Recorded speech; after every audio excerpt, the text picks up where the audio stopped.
अगले 3 मिनट पे Indian stock market की कल से आज तक की सारी बड़ी खबरें। वीवर्क इंडिया का 3000 करोड़ रुपए का आईपीओ इन्वेस्टर्स को पसंद आ रहा है। ये आईपीओ 3 अक्टूबर से 7 अक्टूबर तक ओपन है। शेयर्स का प्राइस बैंड 615 से 648 रुपए पर शेयर रखा गया है। ग्रे मार्केट प्रीमियम अभी 15 रुपए पर शेयर पर चल रहा है, यानी आईपीओ अभी 2.31% के प्रीमियम में है।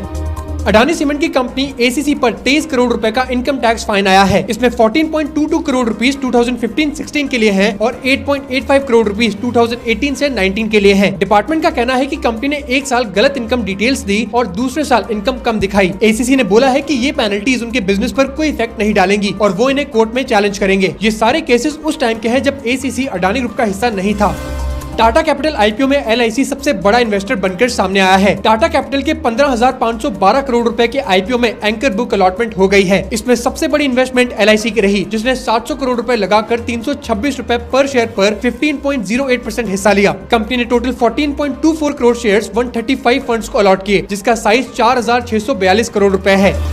वारी एनर्जीज के 8,175 करोड़ रुपए के एक्सपेंशन प्लान से इनके शेयर्स 3% बढ़े। इसमें सबसे बड़ी इन्वेस्टमेंट 8,000 करोड़ रुपए की होगी, जिससे बैटरी स्टोरेज प्लांट की कैपेसिटी 3.5 गीगावाट आवर से बढ़कर 20 गीगावाट आवर की जाएगी। इलेक्ट्रोलाइजर प्लांट की कैपेसिटी 300 मेगावाट से बढ़ाकर 1,000 मेगावाट करने के लिए 125 करोड़ रुपए इन्वेस्ट होंगे। साथ ही इन्वर्टर प्लांट की कैपेसिटी 3 गीगावाट से 4 गीगावाट बढ़ाने के लिए 50 करोड़ रुपीस खर्च होंगे।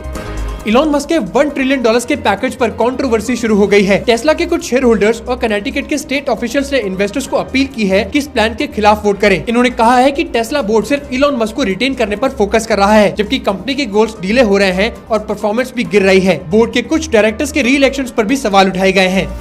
L&T को बेंगलुरु और मुंबई में 10,000 करोड़ रुपए के नए ऑर्डर्स मिले हैं। बेंगलुरु में उन्हें एक बड़ा आईटी पार्क बनाने का कॉन्ट्रैक्ट मिला है, जिसका साइज 5.9 मिलियन स्क्वायर फीट होगा और इसमें 6 टावर्स बनेंगे। ये प्रोजेक्ट 2 फेजेस में कंप्लीट होगा। दूसरी तरफ मुंबई में L&T को एक मिक्स्ड यूज प्रोजेक्ट का ऑर्डर मिला है, जो 45 मंथ्स में कंप्लीट होगा।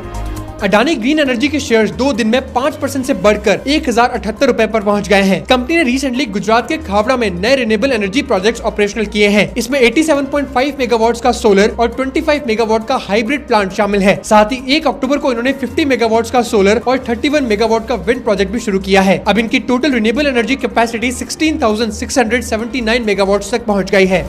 सेबी के एक अप्रूवल ने नुवामा वेल्थ की एक बड़ी प्रॉब्लम सॉल्व कर दी है। अभी कंपनी अपने खुद का नुवामा म्यूचुअल फंड लॉन्च कर सकती है, जिसके लिए सेबी ने इन्हें अप्रूवल दे दी है। नुवामा एक फाइनेंशियल सर्विसेज फर्म है जो वेल्थ मैनेजमेंट और पोर्टफोलियो सर्विसेज देती है। कंपनी के क्लाइंट्स इंडिया के अलावा सिंगापुर, हांगकांग, यूएसए और यूके में भी हैं। तो ऐसे और डेली स्टॉक मार्केट न्यूज के लिए फॉलो